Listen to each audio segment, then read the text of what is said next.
Bienvenidos a todos y bendiciones. Imaginen por un momento, un imperio brutal con el ejército más letal del mundo antiguo. Ajá, una maquinaria militar perfecta. Exacto. Un imperio que controlaba todo el territorio conocido a base de pura fuerza, de dominación absoluta. Y ahora, pues imaginen que la estructura de poder de ese imperio termina siendo subvertida. Transformada por completo. Sí, pero no por espadas ni por ejércitos rebeldes, sino por un manifiesto que, literal, le decía a la gente que amara a sus enemigos y le lavara los pies a sus sirvientes. ¡Wow! Es que suena como de película. Totalmente. Hoy vamos a meternos de lleno en el código fuente de esa revolución. Hablamos de una de las bases textuales más influyentes en la historia de la humanidad, o sea, las enseñanzas de Jesús extraídas directamente de los registros de los evangelios. Y para que quede muy claro desde el primer segundo, nuestra misión en la exploración de hoy no es, entrar en un debate teológico. Claro, no va por ahí. Exacto, ni tratar de convencer a nadie de una postura religiosa. Lo que vamos a hacer al desmenuzar estos textos es tomarlos y analizarlos rigurosamente como un marco ético, sociológico e histórico. Una inmersión profunda en las ideas, pues. Así es. Vamos a enfocarnos en esos pilares tan mencionados de amor, justicia y humildad, pero diseccionándolos. O sea, para entender exactamente por qué, después de 2 milenios de guerras y cambios culturales, este conjunto de ideas sigue siendo la brújula principal para millones de personas. Es que, fíjate, si nos ponemos a pensarlo con detenimiento, resulta casi irónico. ¿En qué sentido? Pues que estamos hablando de conceptos que tienen miles de años de antigüedad, formulados en una sociedad agraria, polvorienta, del Medio Oriente, pero que cuando uno los lee hoy con atención, resultan ser propuestas radicalmente opuestas a la lógica de nuestro mundo hipermoderno. Totalmente de acuerdo. Vivimos en una era donde se aplaude la acumulación implacable, el éxito individualista, el aplastar a la competencia, y de repente estos documentos nos tiran unas ideas que hacen cortocircuito con todos esos esquemas. Sí, rompen el molde por completo. Y para entender verdaderamente la magnitud de este marco de pensamiento, tenemos que empezar por la piedra angular, porque siendo honestos, es imposible comprender el resto del andamiaje sin entender el concepto central que proponen las fuentes. El amor. Exacto, el amor, pero posicionado no como una emoción, sino como el mandato principal de vida. Así es. Y los documentos son muy enfáticos al establecer el amor no como una simple sugerencia, o un sentimiento bonito que pasa cuando uno está de buen humor. Claro, no es el amor romántico de las películas. Para nada. Lo elevan a la categoría de directriz suprema y lo dividen en 2 ejes muy claros: amar a Dios sobre todas las cosas y amar al prójimo como a uno mismo. Que hasta ahí, pues suena lógico. Sí, si nos detenemos ahí, digamos que es un concepto ético hermoso, socialmente útil y hasta comprensible para la mente humana moderna. El salto verdaderamente gigantesco ocurre cuando el texto exige ir más allá de la tribu. Ahí es donde duele. Exacto. Exige explícitamente amar a los enemigos y perdonar a quienes hacen daño. A ver, vamos a desglosar esto, porque decir ama a tus enemigos suena, increíblemente poético. Es la frase perfecta para imprimirla en una taza de café, ¿no? Ajá, muy inspiradora. Sí, pero en la práctica humana, en el día a día, eso rompe cualquier instinto básico de supervivencia que tenemos programado. Va contra la biología, casi. Totalmente. O sea, amar a los amigos, a la familia, a los que piensan como nosotros, eso es fácil. Es transaccional. Me tratas bien, yo te trato bien. Me cuidas, te cuido. Exacto. Pero amar a quien te hace daño o te persigue va en contra de la lógica. Y aquí tengo que hacer de abogado del diablo un momento. Adelante, dime. Porque al leer que el texto pide perdonar 70 veces 7, que es básicamente, pues, un perdón infinito, me brinca una duda gigante. En la práctica real, ¿no es esto una receta para que abusen de uno? Esa es la pregunta del millón. O sea, si alguien perdona infinitamente, ¿no se convierte automáticamente en un tapete para que los agresores hagan lo que quieran? ¿Cómo diferencia este marco ético entre el perdón y la simple pasividad frente al abuso? Lo fascinante aquí es que esa lectura de convertirse en un tapete es una trampa de nuestra visión moderna. Ah, sí. A ver, cuéntame. Sí, para entender la mecánica de esto tenemos que ver la profunda psicología y el contexto sociológico del siglo I. En esas culturas, y francamente a lo largo de casi toda la historia humana, la norma social absoluta era el honor y la vergüenza. Claro, dictadas por la ley del talión, el famoso ojo por ojo. Exactamente. Alguien te lastimaba a ti o a tu clan y tú tenías la obligación moral de vengarte para restaurar tu honor. Y luego la familia del otro se vengaba de la tuya. Así es. Eso creaba ciclos de violencia, disputas de sangre que duraban generaciones enteras y destruían comunidades. Entonces la exigencia de perdonar 70 veces 7 no era una invitación a ser pasivo, era una tecnología social avanzadísima para romper ese ciclo de venganza tribal. O sea, no se trata de debilidad, sino de detener la maquinaria de la violencia en seco. Exactamente. Es un cortocircuito intencional a la agresividad natural. Cuando alguien decide perdonar bajo este esquema, no está excusando el daño. Ajá. Está absorbiendo el golpe para no devolverlo y así detener la inercia destructiva. Es una forma de resistencia activa, no violenta. Wow. Qué fuerte. Sí, el texto asume que el rencor perpetúa el daño en la víctima. Al exigir el perdón constante, las fuentes nos muestran que perdonar es, de hecho, la única forma de liberar a quien recibe el daño del control psicológico de su agresor. Fíjate que eso cambia por completo la perspectiva. Entendido así, el perdón no es un favor que se le hace al que te lastimó. No, para nada. Es una estrategia de sanación propia y comunitaria. Es, literal, negarse a participar en el juego destructivo del otro. Es retomar el control. Exacto. Y eso nos lleva a una transición natural en este análisis. Porque es una cosa lograr ese dominio propio en el terreno de las emociones o en conflictos personales, pero ¿qué pasa cuando le metemos la variable del poder? Ahí la cosa se pone más compleja. ¿Sí? Si pasamos de la intención interna a la estructura social, ¿cómo se ve ese amor radical ya operando en el mundo real? Y aquí es donde las fuentes presentan una idea que podríamos llamar la pirámide invertida del poder. Qué buen término. O sea, toda la estructura de liderazgo basada en la humildad y el servicio. Sí, es un giro copernicano en la sociología política de la época. Los textos son contundentes al enseñar que la grandeza de un individuo no reside en su capacidad de coerción. Ni en a cuantos manda. Exacto, ni en cuánta autoridad ejerce sobre otros, sino en su disposición para servir. Hay una cita textual en los documentos que es fundamental para este análisis. Dice, el que quiera ser el primero, que sea el servidor de todos. Órale. Y lo más interesante es que el relato no lo deja en una máxima filosófica abstracta. Muestra al líder principal realizando una acción física y profundamente simbólica, o sea, lavar los pies a sus propios discípulos. A ver, pongamos eso en perspectiva. Porque hoy en día usamos zapatos cerrados, caminamos por asfalto limpio o alfombras. Y la idea de lavar unos pies nos parece tal vez un poco extraña, pero inofensiva. Sí, un detalle de spa casi. Ándale, exacto. Sin embargo, en ese contexto histórico específico, la gente caminaba kilómetros por caminos de tierra compartidos con animales usando sandalias abiertas. Era otra realidad. Lavar los pies al llegar a una casa era una necesidad higiénica básica, pero era una labor tan denigrante que estaba reservada exclusivamente para el sirviente con el rango más bajo de toda la jerarquía doméstica. El último de la fila. Sí, ni siquiera un esclavo de rango medio se le pedía a ti hiciera eso. Si trasladamos esta imagen al mundo corporativo o político moderno, la analogía es alucinante.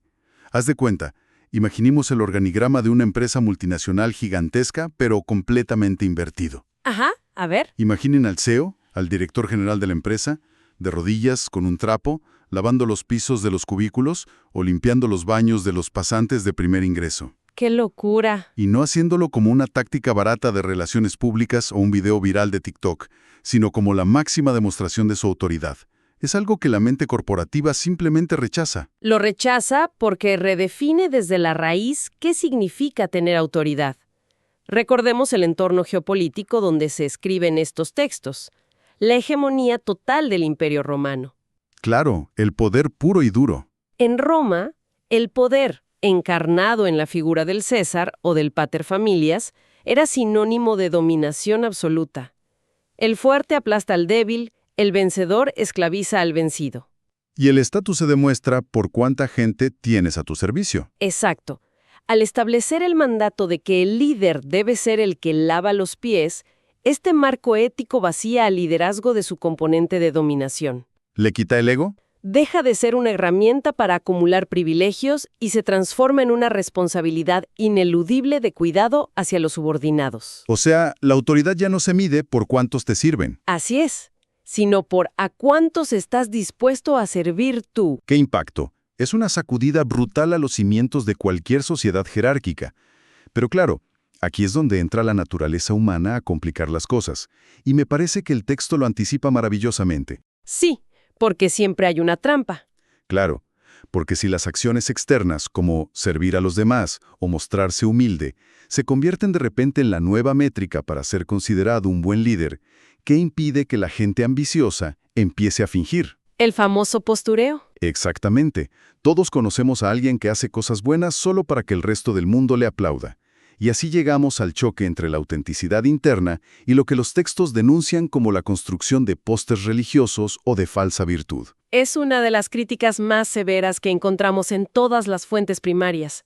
Los documentos no tienen piedad con lo que definen como hipocresía religiosa. Le tiran con todo. Sí, el análisis de los textos muestra repetidamente advertencias de que cumplir con las reglas éticas de forma externa o realizar actos de caridad no tiene absolutamente ningún valor si la intención del corazón no es pura. Si lo haces para la foto, no cuenta. Exacto. Denuncian a quienes oran en las plazas para ser vistos, o a quienes hacen sonar trompetas antes de dar dinero a los pobres. El mensaje es clarísimo. El ritualismo vacío y la piedad pública son inútiles si en el ámbito privado no hay una defensa activa y genuina de los marginados. Aquí es donde se pone muy interesante, porque si hacemos el ejercicio de actualizar esta crítica a la hipocresía religiosa para nuestra época, nos damos cuenta de que es el equivalente milimétrico a nuestra cultura moderna de aparentar perfección moral en las redes sociales. Uy, sí, totalmente. La cultura del like. Hoy es facilísimo ponerse el traje de la virtud. Tomas tu teléfono, le pones un filtro bonito, te tomas una foto entregando una despensa a alguien necesitado, subes una historia con una cita inspiradora y te sientas a cosechar likes. Construyes tu avatar perfecto. Construimos el póster perfecto de la buena persona. Pero el texto entra como un bisturí y nos dice que las apariencias externas, la reputación pública, valen cero. Nos dice que la intención del corazón, o sea, la motivación profunda que nadie más ve, es el único filtro verdadero. Y si el motor es inflar el ego y no una empatía genuina, la acción es éticamente nula. Así de tajante. Esto plantea una pregunta importante al evaluar cualquier sistema social. O sea, ¿cómo medimos realmente la justicia comunitaria? Ajá. El texto es muy claro al sugerir que la justicia no se mide por la majestuosidad de las ceremonias públicas ni por el discurso de los líderes, sino por el trato directo que reciben los sectores más vulnerables. Los hechos, pues. Y para lograr esa autenticidad sin caer en el postureo, las fuentes introducen un elemento que podría parecer fuera de lugar a primera vista, pero que es el pegamento de todo el sistema. ¿Cuál es? La fe. Específicamente, una invitación a confiar plenamente en el cuidado de Dios, acompañada del mandato directo de no vivir dominados por la ansiedad hacia el futuro. Mira, me voy a detener ahí porque tengo que admitir que me cuesta trabajo entender la conexión lógica en este punto. A ver, dime. Dices que defender a los oprimidos de auténticamente y el tema de no tener ansiedad sobre el futuro están conectados en el texto, pero a mí me suenan a dos temas completamente distintos. Parecen desconectados, ¿verdad? Sí, casi como si hubieran mezclado un manual de justicia social con un libro de autoayuda para controlar el estrés. ¿Cuál es el eslabón perdido entre no estar ansioso y poder actuar con verdadera justicia? Es una excelente observación. Y el eslabón perdido es puramente socioeconómico y psicológico. Hay que situarse en la economía del Imperio Romano y de Judea en el siglo I. Ok, vamos para allá. Era una economía agraria de subsistencia para la inmensa mayoría. O sea, un jornalero ganaba 1 denario al día, que era exactamente lo necesario para comprar la comida de ese único día. Vivían al día, literal. Literalmente. Si te enfermabas y no trabajabas un día, tu familia no comía. La ansiedad por el futuro, el miedo a la escasez, era el motor de la vida diaria. Y si lo analizamos psicológicamente, ¿por qué la gente no acumula recursos de forma desmedida? Por inseguridad, me imagino. O porque actúan con hipocresía, ignorando a los marginados. Casi siempre es por miedo. Miedo a perder estatus, miedo a no tener suficiente para el futuro, miedo a volverse vulnerables. O sea, la avaricia y la desconexión con el dolor ajeno nacen de la inseguridad. Total y absolutamente. Por eso, cuando el texto ordena no tener ansiedad por el día de mañana y llama a confiar en una provisión divina superior, no está dando un consejo superficial de bienestar. Ah, claro, no es un échale ganas. No, está atacando la raíz misma de la opresión sistémica. La falta de ansiedad por el futuro, que el texto denomina fe, es precisamente la herramienta que le otorga al individuo la libertad de actuar genuinamente en el presente. Te quita la parálisis del miedo. Exacto. Si una persona confía profundamente en que su futuro último está asegurado, pierde el terror a la escasez material. Y sin ese miedo constante a perder estatus económico, adquiere la valentía real para defender a los pobres de manera auténtica. Ya no necesitas usar a los demás ni aparentar nada. Porque el miedo ya no dicta tus acciones. Órale. Esa conexión es un impacto directo a la cabeza. Es decir, la tranquilidad mental, la paz interna respecto al futuro, no es el objetivo final, sino que es la plataforma, la base indispensable para poder ser valiente frente a la injusticia. Es el combustible. Eso tiene todo el sentido del mundo. Y me parece que esto nos prepara el terreno para llegar al clímax de este análisis. Porque todas estas acciones individuales tan difíciles de las que hemos hablado, o sea, el amar radicalmente a quien nos odia, el perdonar para romper los ciclos de venganza, El servir desde abajo sin buscar aplausos. sí, y el vivir libres de la hipocresía que causa el miedo al futuro. Pues no son actitudes aisladas. Todas apuntan coordinadamente a construir un objetivo colectivo gigantesco, lo que podríamos llamar un nuevo sistema operativo para la sociedad entera. Me gusta esa analogía. Los textos originales engloban toda esta propuesta bajo el término del reino de Dios. Y aquí es crucial aclarar un malentendido histórico muy arraigado. Sí, porque cuando uno escucha reino de Dios piensa en otra cosa. Claro, durante siglos, la cultura popular asimiló este concepto simplemente como una referencia a un lugar etéreo, un más allá con nubes, zarpas y ángeles, al que las personas van después de morir si se portaron bien. El típico cielo de las caricaturas. Exacto. Sin embargo, el análisis exegético riguroso muestra que las fuentes describen este reino principalmente como una forma de vivir en el presente. Aquí y ahora. Es una realidad dinámica basada en la paz, la justicia relacional y, sobre todo, en la ejecución de acciones concretas de bondad instauradas en este momento. Es la aplicación estrictamente práctica de todo el marco teórico. Y si buscamos el manual de instrucciones exacto de este nuevo sistema operativo social, lo encontramos condensado en lo que históricamente se conoce como el Sermón del Monte. Una joya de texto. Y muy en particular en las bienaventuranzas. Esas famosas declaraciones paradójicas de bienaventurados los pobres de espíritu, bienaventurados los mansos, bienaventurados los misericordiosos. Esas palabras son, sin exagerar, la contraposición más directa y radical a los valores intrínsecos de cualquier sociedad construida sobre el poder material. Rompen con todo. Marcial, la gloria, el dominio. En un sistema mundial basado en la competencia darwiniana y la imposición por la fuerza, pararse frente a una multitud y declarar dichosos a los mansos es un acto de subversión total. Es darle la vuelta a la tortilla. Es una inversión de los valores. El mundo tradicional premia al agresivo, al que acumula sin freno, al implacable que no muestra debilidad. En cambio, este texto le otorga el mayor estatus ético al compasivo, al que se esfuerza por pacificar conflictos y al que siente hambre por la justicia. Entonces, ¿qué significa todo esto? Si lo analizamos desde una óptica contemporánea, el Sermón del Monte se lee literalmente como el manifiesto contracultural más grande jamás escrito. Totalmente. A ver, hagamos una analogía. Imaginemos que la civilización humana es una computadora gigante. El sistema operativo con el que viene instalada de fábrica tiene un código fuente que valora la agresividad competitiva, el tribalismo, la ley del más fuerte. La acumulación infinita a costa de los demás. Exacto. Funciona, sí, pero genera un sobrecalentamiento constante y muchísimos errores de sistema en forma de guerras y desigualdad. Se crashea cada rata. Sí, literal.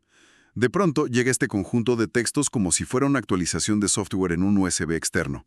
Intenta instalar un sistema completamente distinto, donde el código base ha sido reescrito para que la mansedumbre, el perdón infinito y el servicio a los vulnerables sean las herramientas principales de optimización.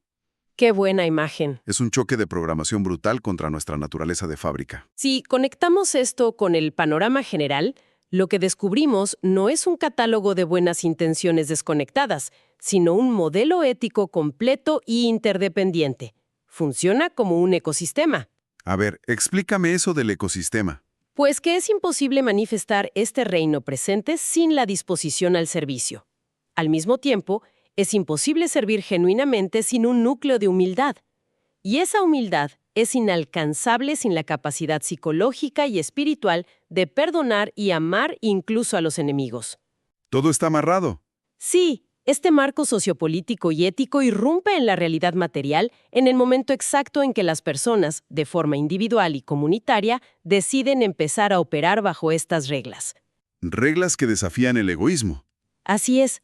No lo plantean como una utopía inalcanzable para un futuro lejano, sino como una decisión ética crítica que debe tomarse en tiempo real todos los días. Es, en el fondo, la decisión consciente de negarse a seguir la inercia del mundo.